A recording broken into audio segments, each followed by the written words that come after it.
Bonjour Algériens, Algériennes. Je vais vous lire la déclaration de M. Hossein Ait Ahmad. La participation à ces élections est une nécessité tactique pour le FFS. Donc le message de Hossein Ait Ahmad au Conseil national du FFS le 2 mars 2012. Les guerres peuvent être menées avec des armes, mais elles sont gagnées par des hommes. C'est l'esprit des hommes, de ceux qui suivent et de ceux qui précèdent, qui remporte la victoire. Dixie George Patton. Chers amis, salam alaikum. Mon opinion concernant cette élection est faite depuis un certain temps. J'ai pourtant tenu à prendre la température au sein du parti et à m'imprégner des délibérations des militants avant de me prononcer. Je tiens d'abord à rendre un hommage particulier aux militants de base dont l'engagement sans faille s'accomplit depuis des années dans la plus rude des conjonctures politiques. Je tiens également à remercier la direction non moins militante du parti pour les efforts consentis sur le chemin de la reconstruction sans cesse recommencer du lien politique à l'intérieur de l'appareil du parti, au sein du parti, avec nos partenaires dans la société, avec la population. J'ai suivi et lu attentivement vos débats, vos remarques, vos inquiétudes et vos attentes. Je m'en suis trouvé conforté dans mes convictions et dans ma décision. Depuis un an, depuis l'éclosion des révoltes populaires dans le monde arabe, on ne cesse de nous poser la question pourquoi l'Algérie ne fait pas comme les autres pays de la région. Notre réponse a toujours été claire. Il existe une voie algérienne vers la libération de la dictature, comme il a existé une voie algérienne pour la libération du colonialisme. Et si la voie pacifique a échoué à libérer l'Algérie de la colonisation française pour laisser la place à la lutte armée, la voie de la violence a échoué à libérer l'Algérie de la dictature, du sous-développement et des menaces extérieures, et doit laisser place à la lutte politique au sens le plus sérieux du terme. C'est d'abord la voie de la violence du régime qui a échoué, la violence de la prise du pouvoir par la force, la violence de la répression des libertés, la violence de la dépossession du peuple algérien de son droit à l'auto-organisation, la violence de l'exclusion politique et donc économique et culturelle. Puis est venue la violence de la sale guerre, avec son lot de haine, de brutalité inouïe, de révisionnisme intolérable qui ont réhabilité les conduites méprisantes et les discours néocolonialistes les plus scandaleux.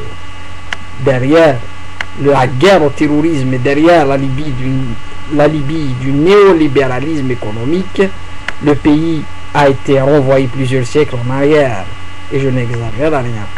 Les dernières intempéries sont venues démontrer à quel point déposséder une population du terroir à s'organiser autour de ses propres conditions de vie et de travail conduit à la catastrophe. Et si les classements déshonorants de notre pays dans tous les domaines par les institutions internationales laissent nos dirigeants de marbre, ils sont douloureusement ressentis par notre peuple et nos cadres qui, à chaque fois que l'occasion leur a été donnée, ont su montrer de quel génie nous sommes capables. Oui, les intempéries ont mis à nu une rhétorique creuse et des chiffres enflants de dépenses destinées à finir dans les poches de la corruption qui gangrène le pays.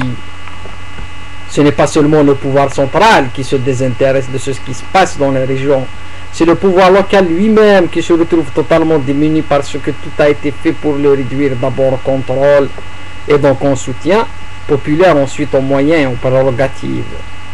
Il y a des régions d'Algérie qui sont aujourd'hui passées sous le contrôle quasi total des mafias, des régions où la notion d'État n'existe presque plus. Des potentats locaux et des seigneurs de guerre font régner leurs propres lois en s'appuyant sur leur homme de main. Certains rêvent peut-être de cela en Kabylie. Certains voient dans cette déliquescence la forme idéale d'autonomie pour nos sociétés en sous-développement accéléré.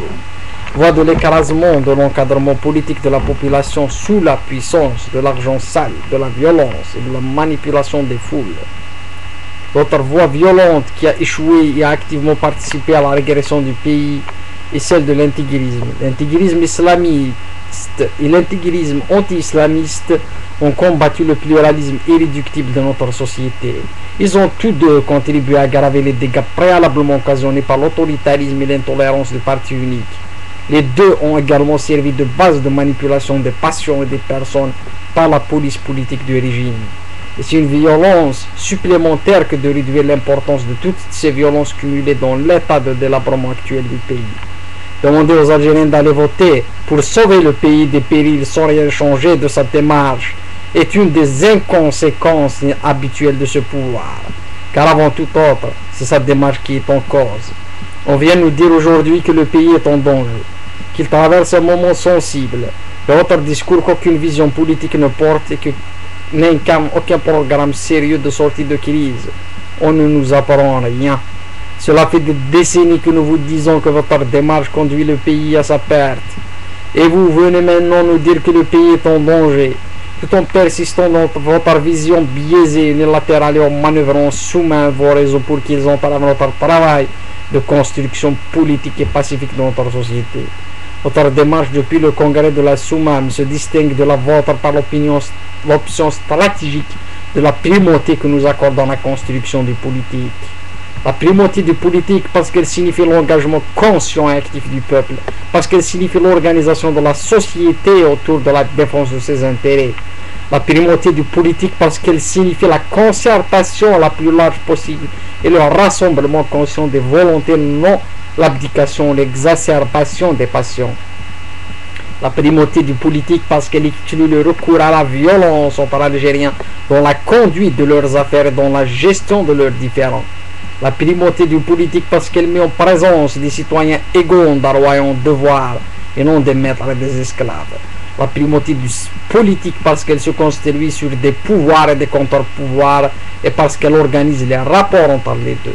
La primauté du politique enfin parce que les partis et les militants qui se distinguent par une ligne politique véritable savent détecter la vérité du mensonge et peuvent apprendre de leur propre faiblesse les moyens de reconstruire leur force. C'est à cause de cette primauté que nous accordons politique que le sens de notre action s'est toujours distingué de celle du régime. Notre conception de la démocratie n'est pas la même que la leur. Nous la concevons comme une organisation légale des droits et libertés de notre peuple, portée et défendue par des institutions ancrées dans la société et qui incarnent des pouvoirs et des contre-pouvoirs clairement définis. Notre conception de la participation électorale n'est pas la même que la leur. Nous nous investissons dans la mobilisation des citoyens en vue d'une finalité politique collective, alors qu'ils s'investissent dans la promotion des clientèles en vue d'un intérêt privé. Notre conception du contrat politique n'est pas la même que la leur. Nous avons combattu avec les partenaires politiques à Rome en 1995.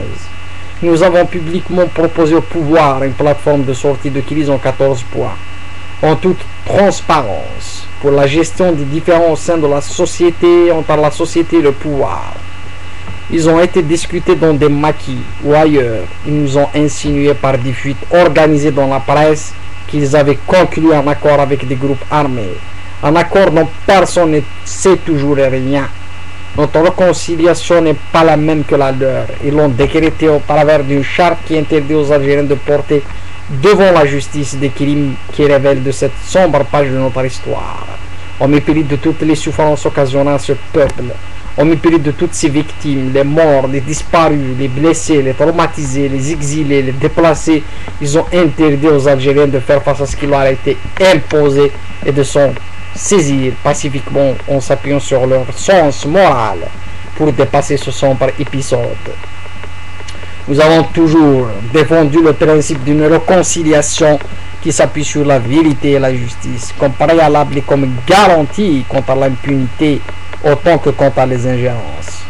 La liste est longue qui illustre la permanence de nos positions respectives, celle du pouvoir basée sur la manœuvre à courte vue et la nôtre basée sur la conviction que seule la mobilisation politique et pacifique de notre peuple peut mettre le développement, la justice et la démocratie à portée de notre société et notre pays à l'abri des ingérences extérieures.